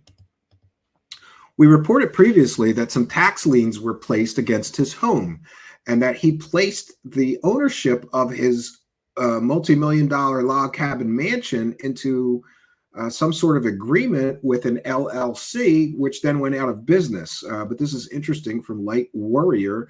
Says, I just discovered that Wilcock is not even paying the property tax on the log cabin home. That is, unless he owns the LLC that he sold the log cabin to for $0. A mortgage services company out of Texas paid half of the 2023 property taxes on February 26th. Jasmine Emmerich, haven't seen her in some time, says, interesting, according to the Secretary of State, Vesting Funding LLC's official address is no longer 1712. Well, I don't want to give the address out in Cayenne. The official address has been changed to an address in Jupiter, Florida. The documentation I've seen doesn't tie the picture together. Vested Funding LLC is delinquent in Wyoming. Maybe David or some shell doing the corporate shell shuffle. Maybe David is tired of the Colorado snow. He can join Liz Lurie in Florida. Almost a $2 million home. That's a lot of $333 courses, says Ellen Fox. Shout out to Ellen Fox. I haven't seen her in some time. So that's interesting. David Wilcock is not paying the property taxes on his multi-million-dollar home, and it appears that he doesn't even own the multi-million-dollar home anymore, which is an interesting development. All that I know for sure is that Mr. Wilcock apparently transferred ownership of his home to what many people are describing as a shell company, perhaps to avoid tax liens and tax problems, because he apparently owes the Internal Revenue Service $1.5 million. So that's interesting. So yeah, let me just check my Twitter. We will. And a lot of people are having a lot of fun with Jason Sands. There's a lot of memes on UFO Twitter about him right now. Jason Sands provides even more proof. Skeptics are silent. Near Area 51 for a meeting with DOD officials. Sand law. Looks like people are having a good deal of fun talking about Mr. Sands, Jason Sands, the new Air Force intelligence officer and whistleblower. But again, I'm hesitant to use that term whistleblower. It bothers me that people use that term. Whistleblowers have real proof. They have real evidence. They don't just tell stories. And so far, all we get out of these people in the UFO community that claim to be whistleblowers is stories. We never get any evidence or proof. Yeah, and interesting, another thing, Macario, in regard to David Wilcock, he found a description in a real estate posting for David Wilcock's multi-million-dollar home. Says logs for construction from northern Arizona, top-of-the-line wood windows with metal cladding on the outside, category 5 wiring throughout, 2 living areas, heated floors throughout, backup electrical generator, top-of-the-line appliances, Thermador, Sub-Zero, instant hot water in the kitchen, hot tub on deck facing south and west. So David Wilcock's been crying and complaining about the cold and, you know, how he's freezing to death in his home. Do you have heated floors in your home? Heated floors is a luxury item in a home. You know, you can get out of bed with no socks and walk around on those floors and not get cold feet. The fact that David Wilcock has been crying and complaining about the cold and trying to survive the winter in Colorado while he's living in a multi-million-dollar log cabin style mansion that has luxury appliances and things like a heated floor, it's kind of laughable to me. It's completely laughable to me. But, you know, we're talking about a guy who said the worst day of his life was when some smoke detectors were going off in his house, right? You got to love it, right? You just got to love it. This is the bizarre world of UFOs. And just to bookend things a bit, I'm going to share my screen. So the Intel Agency UFO Messiahs. What we need to know about the Intel Agency UFO Messiahs is that at least all three of these people have made provably false statements. Lue Elizondo lied about running a Pentagon UFO program. He essentially or allegedly lied to investors about his resume in order to solicit public investment in an organization he was part of, to the Stars Academy. And David Grusch, of course, lied about not having any mental problems. He was actually 302'd, which means involuntarily. The judge put him in the rubber room for observation after he had a sort of psychotic breakdown. We played the clip in the beginning of the broadcast where he was asked if he had any mental problems or ever suffered, psychosis, and he said no. He later claimed that he had post-traumatic stress disorder, which is a mental condition. So if somebody asks you, do you have any mental problems, and you say no, but later say, oh, I have PTSD, oh, and I also was involuntarily committed to a mental institution, that's a lie. There's several other things that Mr. Grusch has been inaccurate or deceptive about, in my view. And then, of course, we've got our latest intel agency UFO messiah in the form of this new guy, Jason Sands, which that story is developing and interesting, and we're going to continue to follow it. I find it extremely interesting that so many well-established UFO profiteering whores are coming out and attacking him and his credibility. It adds another layer of complexity to his story. Now, for all I know, they may have vetted him and found out that he is an unreliable wackadoo. But the fact that some of the wackadoos are declaring other people wackadoos, that's pretty interesting to me. When Eric the Wackadoo Davis essentially says you're a wackadoo, wow, like must be, maybe there's like levels to wackadoo, right? So what we do know is, as I said at the start of the broadcast, friends, what we do know is that there has been an active infiltration of intel agency people into the UFO community.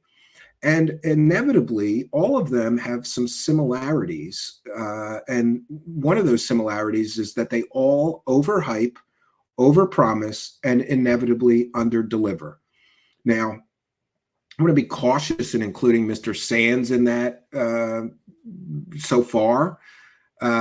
So far, Mr. Sands has told some stories about standing near an alien and, some other things. The 20 and back thing is very concerning to me. But I guess since he's only been here 3 or 4 days, we should give him the benefit of the doubt. But talk about overpromise and underdeliver. David Grusch has been making claims of alien bodies, alien crash retrievals, alien spaceships in the possession of the United States government for 325 days now. And there has been zero verifiable evidence or proof of his claims. All of these intel agency UFO messiahs, or any UFO messiah, even the ones that don't come from impressive military background or intelligence background, they all do the same thing. They dance this dance pretending that they have, especially these intel guys, they do this dance pretending that they had access to the secrets and they're going to be sharing them with you, usually for a fee.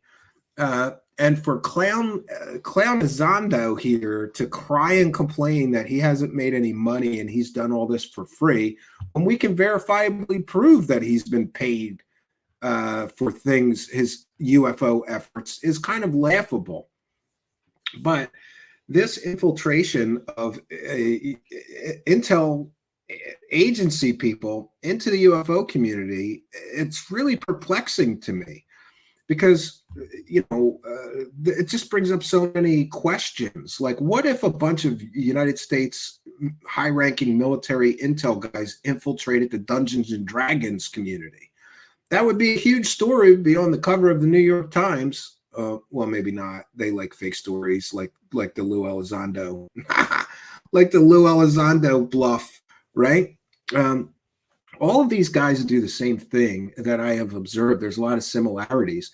They all essentially use their perceived credibility to sell people on the authenticity of their claims and stories.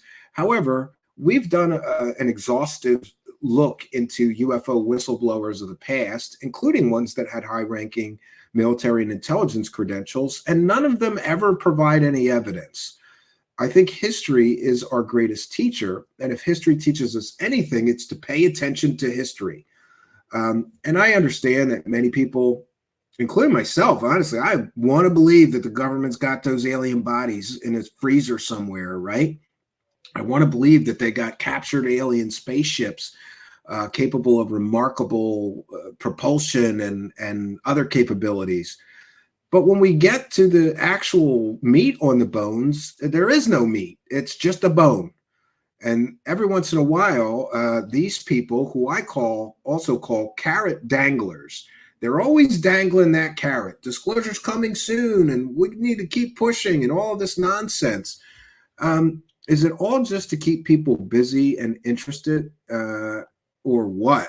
Like, I don't really understand what the motive is to continually dangle carrots in front of people and keep them sort of interested and motivated to continue to pay attention to them. There's always the dangling carrot. There's always this promise of new revelations soon to come, and they all pretend that they have some sort of top secret or classified information that proves alien visitation on Earth and alien bodies and alien crash retrievals. The problem is that none of them ever deliver on their promise of actual proof or evidence. It's a sad realization, especially if you have dedicated decades of your life into a certain topic like this one, and I certainly have, to wake up one day and realize, oh, it's just all stories. That's all this is stories. We don't get any proof. We don't get any evidence. We'll never get disclosure or some revelations that prove that these stories are true. All we get is more stories. Also, worthy of note, and I've mentioned it on previous broadcasts, I am perplexed by the fact that all of these high-ranking military and intel officers who all claim that they have top secret intel or knowledge that they gained through their high-ranking clearances and work history, they never have any information that is not already publicly available on the internet. Lue Elizondo has shared a bunch of stuff he found on the internet, essentially, as if, you know, it just doesn't make any sense that if these guys have these high-ranking clearances, shouldn't they have some new information we haven't heard before? It's all recycled stories of the past. Repackage, recycle, just like the term UFO was repackaged and recycled into the new term UAP. It doesn't make any sense except if you're trying to avoid the stigma of UFOs and start over, right? And then, of course, Jason Sands has certainly, he appears so far, the new guy appears so far to be repackaging and repurposing other people's alien and UFO stories as his own. It's very troubling and concerning. And I, for one, don't all this top secret stuff. Why don't we ever get any of the top secret stuff? All we get is shit on the internet that I can find, right? We've got both Lue Elizondo and David Grusch sharing this fake Mussolini UFO crash story. That's been on the internet since what, like the 90s, I think? This is what we get from these high-ranking guys.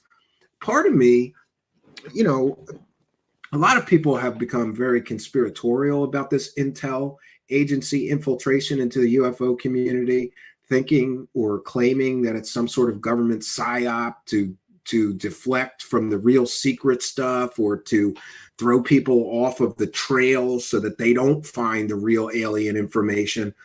I'm not sure I believe that. Most of me thinks that these intel guys, essentially these high-ranking military and intel guys who come into the UFO community, they're all doing it to make money. This new person, Jason Sands, even commented that he was working towards his retirement. And I wonder, there's so many guys that retire from the military and jump right, or the intelligence community, and jump right into becoming a UFO speaker. Like maybe these guys are aware that you could leverage your impressive credentials, essentially sell your credentials to make money in the UFO space. That to me is just as plausible as an active CIA or disinformation psyop being perpetrated against us.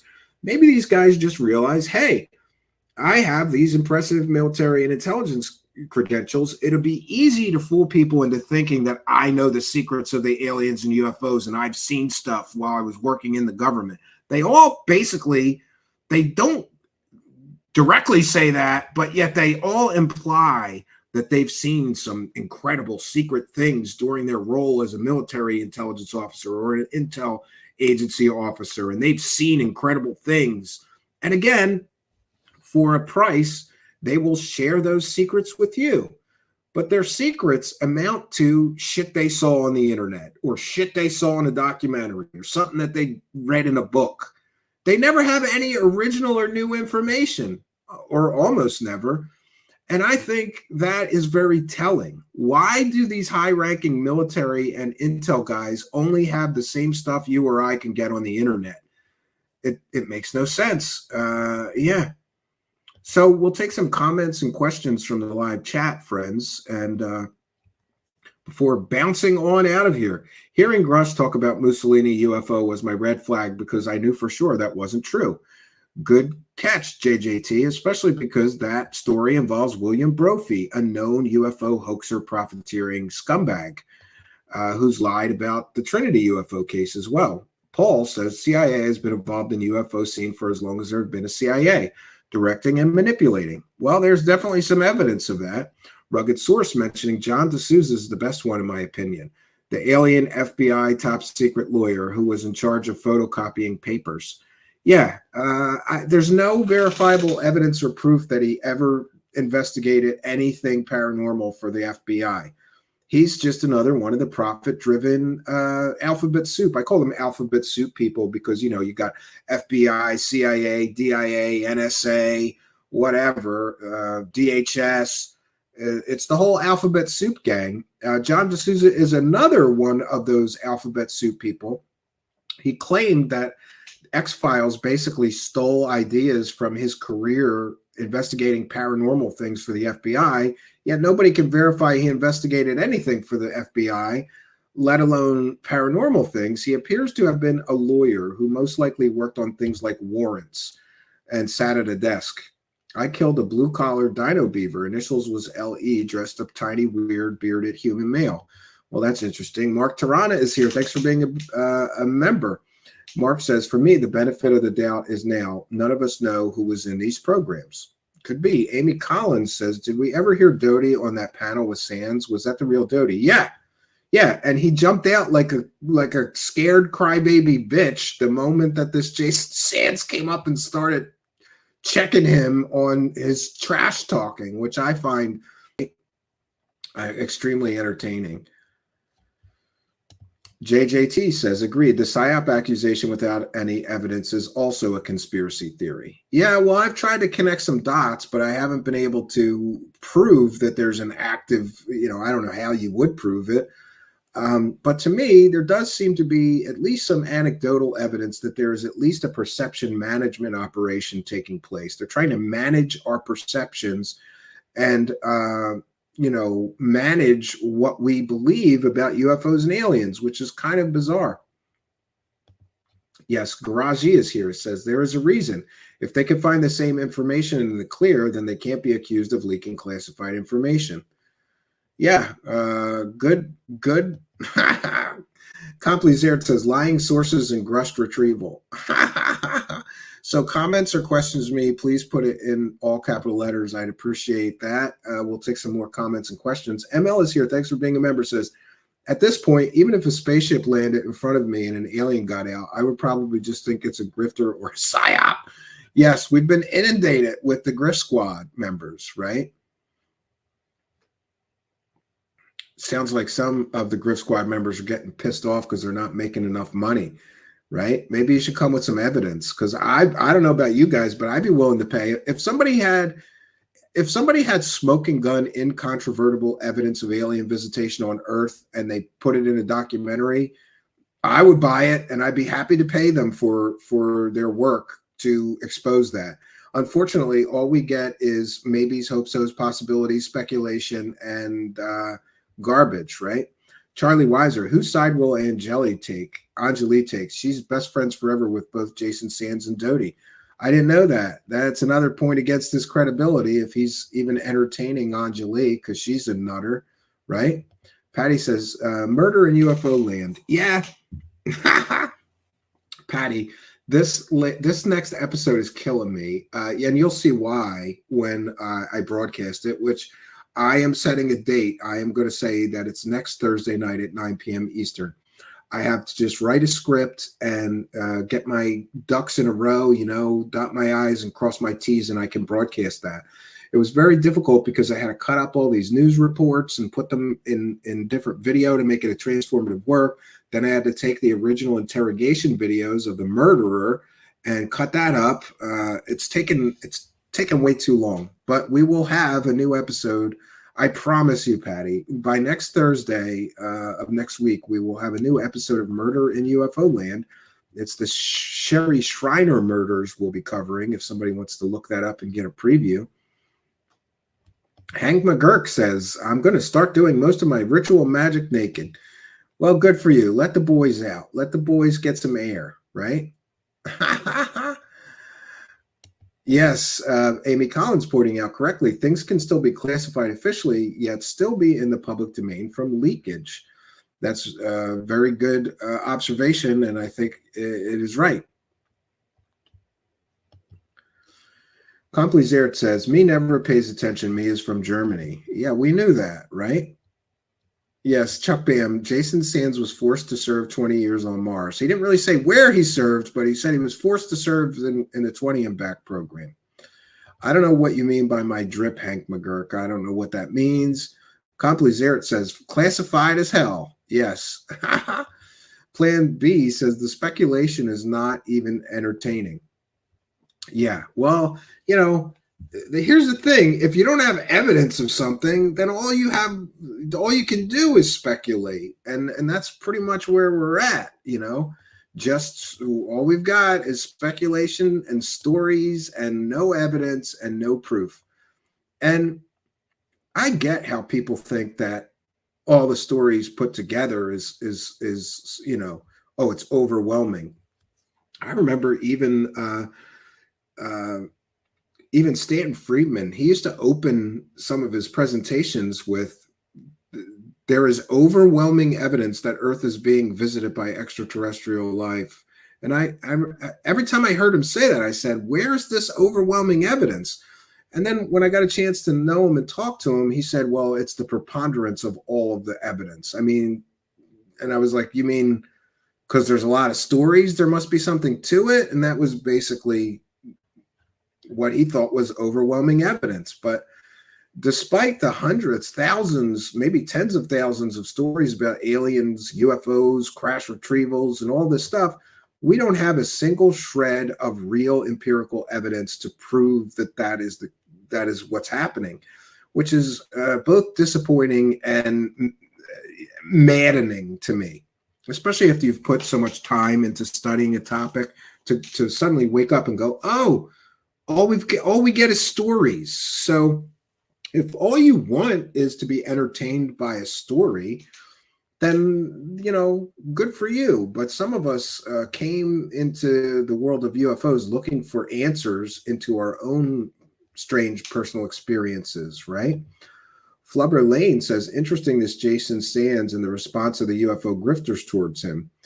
We'll see where this goes in the coming weeks. Yeah, I think it is interesting. He's got balls and he's pushing back against the grift squad. So I kind of feel like maybe I misjudged him.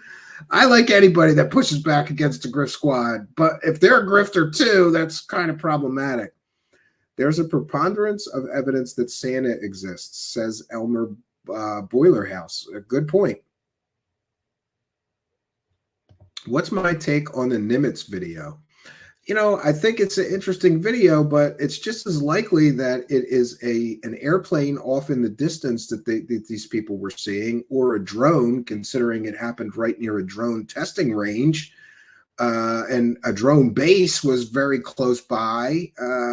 I'm not convinced that that's anything spectacular or extraordinary, despite claims to the contrary. ML, thanks for being a member, says the evidence is with the clearances, which is where the alien bodies are. Yeah, I thought it was interesting that this Jason Sands was asked by Stephen Greenstreet of the New York Post, what's your best evidence? And he started talking about his credentials. Does that mean that his evidence, he doesn't have evidence? He just has credentials? Because that's another common trait with these guys. Look at Grusch. Well, I don't have any evidence, but check out my credentials. Your credentials aren't evidence of your claims, right? End of Days says, do you think they got to have evidence? They're just not showing us. I don't know if this guy is giving us. I think most of those guys are actors, but there's got to be something. Yeah, I mean, there's got to be a reason why nobody shows the evidence, right? No, that's great. Hank McGurk is getting naked. It's kind of gross, Hank McGurk, but okay. Yeah. He says, I'm literally wearing no clothing. That's pretty gross. Yeah, and End of Day says, if not, that's sad, actually. Yeah, I can't agree with you more. So I think we've done our due diligence. I will be back on Monday, I believe, at 9 p.m. Eastern. But I have a car loaded up like you would not believe. This is one of the biggest loads of shit I've ever taken to the cabin. I've got firewood in the car. I've got potting soil for the greenhouse room at the cabin, and I've got all kinds of vegetable and flower seeds. We'll see how ambitious I'm feeling this weekend. I'll be at my cabin working on the covered porch roof, hopefully make more progress. I also have 400 pounds of cement in my car and some lumber and more nails and screws. The fun never ends. But one of the things that I'm very thankful for is that sometimes I have a busy week with my children and my family, and I don't get to run all the errands that I need to run before I go to the cabin. And then sometimes I leave on Friday and I've got 8 stops to, I got to get gas and I've got to get lumber and I've got to get whatever. I got it all done this week, so I can just hop in my car and head straight to the cabin.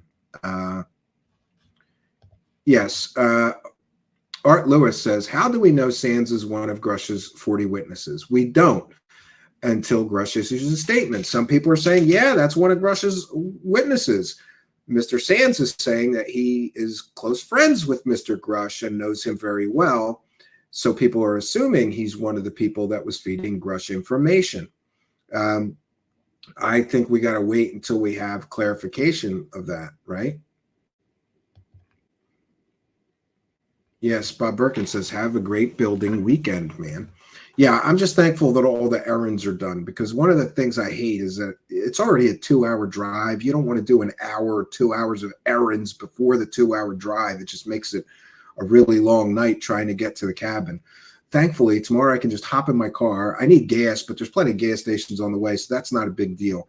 But I've got some cement, I've got my nails and screws, and I got a new power saw, and I've got parts for our electric vehicle project at the cabin. I've got dirt and seeds and things for the sunroom at the cabin. It's going to be a good, productive weekend, I think. We'll see what happens. So we've done our due diligence. I will be back Monday night, 9 p.m. Eastern Standard Time. Hope you'll be here with me. So that's all I got for you, friends. Until next time, my name is Stephen Cambion. Good night, and God bless all of you.